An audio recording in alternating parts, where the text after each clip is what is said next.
ఎవరి మాట? నా మాట కాదు, నన్ను నమ్మకండి. నాలుగు చూడకండి, నన్ను నమ్మకండి. నాలుగు చూడండి, నన్ను నమ్మ. మాట ఎవరి మాట నమ్మాలా? మరి అక్కడ ఏముంచాడట? ఏముంచిందట? ఆమె లక్ష్యమే ఉంచిందట. మాటలు ఒప్పుకోవాలండి. దేవుని చోట దేవుని మాట ఫలించాలంటే నువ్వు పట్టుకోవాలా. ఇన్నంత మాత్రానికి మీకు ఇంటి సమూహం ఉంది. బుర్రకథ ఎంటాను వెళ్ళిపోతాను, అరికథ ఎంటాను వెళ్ళిపోతాను, సినిమా ఎంటాను వెళ్ళిపోతాను, ఈ మాట ఎంటాను ఇంటికి వెళ్ళి వెళ్ళిపోతాం, ఆమె పడుకుంటుపోతాం. ఇన్ని దాన్ని మీరు ఏం చేయాలట? పట్టుకోవాలి. ఇదే మాట లక్ష్యము ఉంచాలి, దాన్ని పట్టుకోవాలి. మన ఏం చెప్పారు వాక్యం?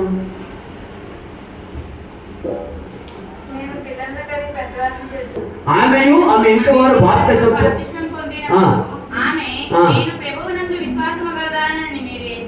ఇప్పుడు పెట్టింది ఒక ప్రశ్న వేసింది. అప్పుడు చూడండి ఎంత దేవుడు ఎప్పుడైతే మనిషి హృదయాన్ని తెరుతుందో ఎంత మార్పు వచ్చేస్తండి. అన్నీ దాతృత్వం అంటే దాన ధర్మాలు కానీ ఇవ్వడం విషయంలో కానీ అన్నిటికీ సిద్ధపడి అయిపోతారు. అన్నిటికీ సర్వస్వం దేవుడే డిసైడ్ అయిపోతాడు. సర్వస్వం దేవుడే. వేరేది ఆశించరండి, వేరే చూడరండి, వేరేది అనరు, వేరేది వేరు, వేరేది కనరు. అంటే ఇవన్నీ వేరేది అలా కనిపెడదు. దేవుడే. ఇది తెలిసింది ఎవరో? ప్రభువే. ఆమె హృదయం తెచ్చాను. అప్పుడు ఆమె ఏం చెప్తుందట? ఆమె అయిపోతారు. 16వ వచనం చూడండి. 16వ వచనం అమ్మ.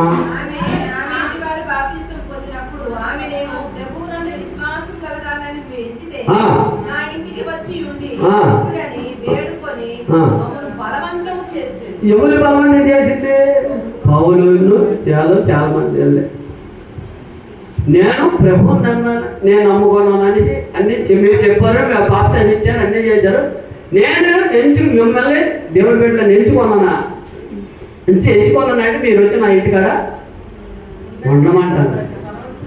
బలవంతం చేసిందట. మీ ఇంటికి ప్రార్థన చేస్తామంటే చూద్దామంటే ఆలోచిద్దాం. ఆమె ఏం చేసింది? తోటి బలవంతంగా మా ఇంటికి రండి, మీరు ఎన్నా ఉంటాలో మనమంది. అక్కడ ఏమైనా టైం ఇచ్చింది అంటే రోజులు ఇచ్చింది? బలవంతము చేసింది. ఎన్నాళ్ళైనా అక్కడ అలా ఉన్నారు. దేవుని స్తోత్రం. ఒక సేవకురాలు కానీ సేవకులు కానీ విశ్వాసులు కానీ ఆ గృహాలు దర్శించినప్పుడు వాళ్ళకి ఆశీర్వాదం వెంటనే తెలిసిపోయిందండి. వెంటనే ఆమె తెలిసిపోయింది. దేవుడి గుర్తు జరిగింది, దేవుడి విలువలు గుర్తు జరిగిందండి. దేవుని స్తోత్రం.